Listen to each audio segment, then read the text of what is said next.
टीकमगढ़ के कृषि विज्ञान केंद्र में 6 से 10 अक्टूबर तक राष्ट्रीय प्राकृतिक खेती मिशन अंतर्गत कृषि सखी प्रशिक्षण और कार्यशाला का आयोजन किया जा रहा है। इसमें जिले के 4 विकास खंडों की 50 कृषि सखी भाग ले रही हैं। प्रशिक्षण में वैज्ञानिक रासायनिक खाद के उपयोग को कम कर जनजीव अमृत, जीवामृत और अन्य प्राकृतिक उर्वरकों के उपयोग पर जोर दे रहा है। इसका उद्देश्य लागत कम करना, फसल की गुणवत्ता बढ़ाना और बीमारियों में कमी लाना है। कृषि सखियां अन्य किसानों को प्राकृतिक खेती के लिए प्रेरित करेंगी। इस प्रशिक्षण का आयोजन परियोजना संचालक आत्मा किसान कल्याण और कृषि विकास टीकमगढ़ और कृषि विज्ञान केंद्र के सहयोग से किया जा रहा है।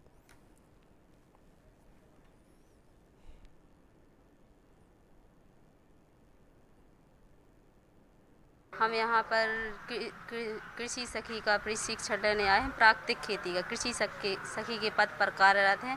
हम यहाँ से सीख कर के जाएंगे कि मतलब रासायनिक खेती नहीं करना है, प्राकृतिक खेती करना है। जो हम प्राकृतिक खेती से जो हमें लाभ होते हैं, मतलब बीमारियाँ नहीं होती हैं, जो रासायनिक खेती से बीमारियाँ बढ़ती हैं और प्राकृतिक खेती के से खाने से कुछ बीमारियां वगैरह नहीं होती हैं। ये हम करवाएंगे यहाँ से। उन लागत कम होती है उसमें, प्राकृतिक खेती में।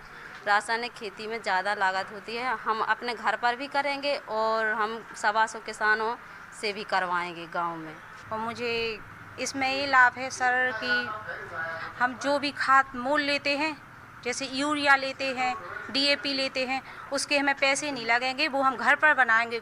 जीवामृत, घन जीवामृत, बीजामृत, ये सब प्राकृतिक खेती करेंगे सर हम। ये हमारे कृषि विज्ञान केंद्र टीकमगढ़ में 5 दिवसीय कृषि के प्रशिक्षण चल रहा है। इसका उद्देश्य हमारे जो ज़िले में प्राकृतिक खेती को बढ़ावा देना है।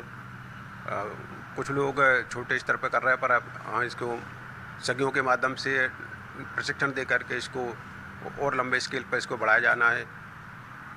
कृषि विज्ञान केंद्र द्वारा प्राकृतिक खेती मिशन अंतर्गत 5 दिवसीय कृषि दीदियों के लिए ये प्रशिक्षण आयोजित किया गया है, जिसमें महिलाओं को ये पूरा बताया जा रहा है किस तरह से प्राकृतिक खेती के जो घटक हैं, बीजामृत, जीवामृत, घन जीवामृत, बाष्पा, अंतर्वर्ती खेती, ये सब उनको बिंदुवार विस्तार रूप से जानकारी दी जा रही है कि हम प्राकृतिक खेती की तरफ बढ़ें और हमको 1 एकड़ से शुरू करें और उसमें जब हमें लाभ मिलता जाएगा, धीरे धीरे हम क्षेत्रफल बढ़ाते जाएंगे, जिससे जो मानव शरीर के स्वास्थ्य पर जो बीमारियों का दुष्परिणाम पड़ रहा है उससे हम मुक्त हो सकते हैं और भूमि, जल, वायु को शुद्ध रख सकते हैं।